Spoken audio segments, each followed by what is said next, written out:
vamos entrar em outro conceito. O que seria o zero da minha função quadrática? Os zeros da função nada mais são dos pontos onde a minha curva encontra o eixo x.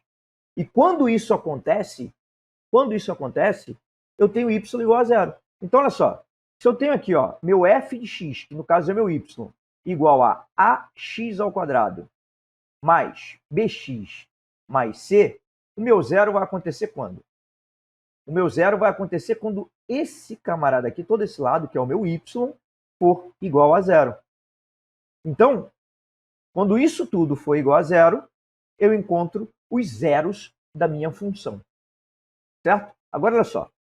Para eu encontrar esses zeros, eu tenho que saber isso daqui. Ó. O meu x, ele vai ser igual a menos b, mais ou menos raiz de b ao quadrado menos 4ac, tudo isso sobre 2a. Sempre que isso ocorrer, nesses pontos eu vou ter os zeros da minha função. Simples assim. Só que não é tão simples decorar isso daqui, né? Para algumas pessoas não é. Eu já decorei, que eu já faço isso aqui já há muito tempo. Mas esse daqui, ó, também é chamado de delta. Então, posso escrever isso aqui de outra forma, bem rapidinho aqui, ó. X é igual a menos b, mais ou menos raiz de delta, sobre 2a. Certo? Só que falando de zeros da função, vamos pensar só em mais uns detalhezinhos aqui, ó. Vamos continuar falando sobre zeros de função. Zeros. Vou escrever de novo aqui. Zeros. Eu posso ter a minha equação, minha função quadrática expressa da seguinte maneira, ó. X menos x1 vezes x menos x2. Isso daqui é o meu f de x. Quando eu tenho isso daqui, x1 e x2 vão ser as minhas raízes. Então, por exemplo, se eu escrever assim, ó, vamos colocar um exemplo aqui, exemplificando. Se eu tiver um f de x igual a x menos 2, x menos 3, o que vai acontecer aqui? Ó? O 2 e o 3 são as minhas raízes.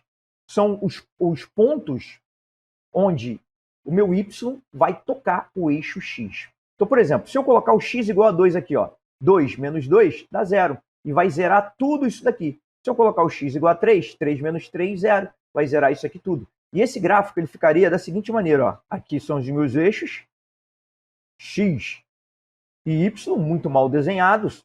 E eu tenho aqui, ó, nesse caso, a minha concavidade voltada para cima. Vamos trabalhar isso daqui. Ó. Isso daqui vai ficar ó, x vezes x, x ao quadrado, menos 3x, menos 2x, mais 6. Então, isso aqui vai ser igual a x ao quadrado menos 5x mais 6. As duas raízes são 2 e 3. Então, vou marcar aqui o 2 e o 3 aqui, ó. E a minha parábola, ela vai ter a concavidade voltada para cima, porque o a é positivo, o a é 1 aqui, ó, não aparece. 1 vezes x ao quadrado, o a é 1. E aqui, ó, olha que interessante. A minha parábola vai ficar mais ou menos assim. E esse ponto aqui é o que a gente vai estudar a seguir. Esse ponto aqui, ele é o ponto 0,6. Por quê? O x não anda nem para a esquerda nem para a direita. O x é 0, o y é 6. Por quê? Justamente o termo independente, que é o c, na minha parábola, ele me indica o ponto onde minha parábola vai encontrar o eixo das ordenadas, que é o eixo y. Então, vamos lá. Olha aqui, ó. Então aqui, ó, continuando a falar sobre zeros, vamos continuar sobre zeros. O que eu tenho aqui? Ó? Eu tenho que esses dois pontos aqui, ó, vou botar de verde, esse ponto aqui e esse ponto são as raízes da minha função quadrática. Então, aqui, ó, nesses pontos, eu tenho y igual a zero. Esse aqui vai ser o meu x1 e esse vai ser o meu x2. Nesse caso aqui, ó, o x1 vai ser igual a x2. E nesse caso aqui, eu não tenho raiz. Ele não toca, meu gráfico não toca o eixo x.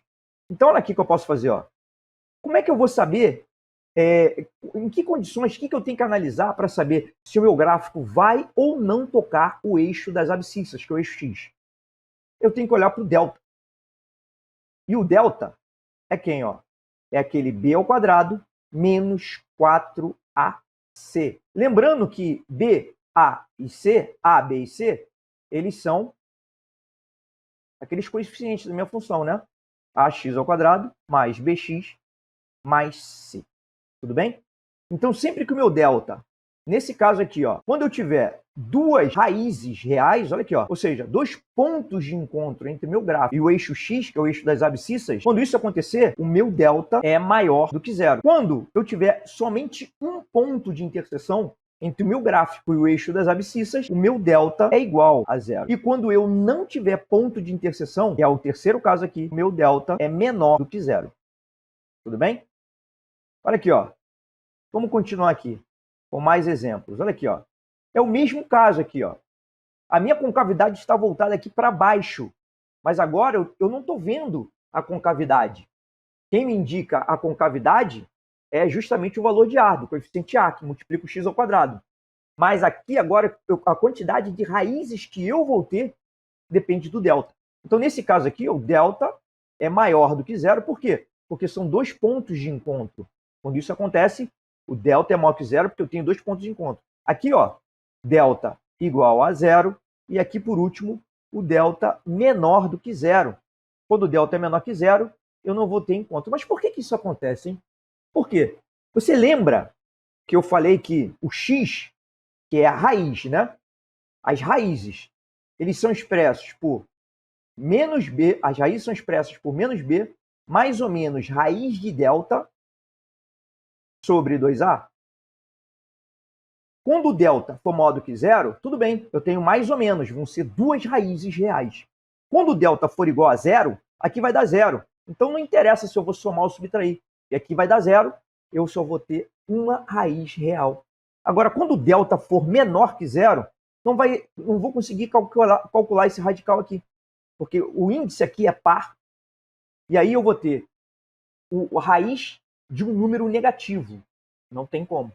Então, por isso que o delta, nesse caso aqui, quando eu tenho delta menor do que zero, o meu gráfico não encontra o eixo das abscissas, que é o eixo x. Tudo bem? E agora vamos fazer um resumo aqui, bem básico aqui, sobre tudo isso que eu falei. Agora, para resumir tudo que eu falei para você, olha só. Olha o resumo aqui, ó.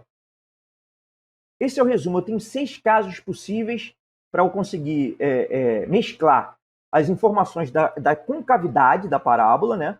Se a concavidade é voltada para cima ou não, e também sobre as raízes, a quantidade de raízes que a minha parábola tem. Então, que a minha parábola não, que a minha função quadrática tem. Então, olha só. Nesse caso aqui, eu tenho duas raízes e a concavidade voltada para cima. Esse é o caso, delta maior que zero e A maior que zero. Concavidade voltada para cima, A maior que zero, e uma raiz só, delta igual a zero. Concavidade voltada para cima, A maior que zero, e delta menor que zero. Por quê? Porque não toca o eixo x. Aqui, concavidade voltada para baixo, delta A menor que zero, desculpe, e duas raízes, delta maior que zero. Concavidade voltada para baixo, A menor do que zero, e uma raiz só, delta igual a zero. E por último, nenhuma raiz, o que me diz delta menor do que zero, e a concavidade voltada para baixo, A menor que zero.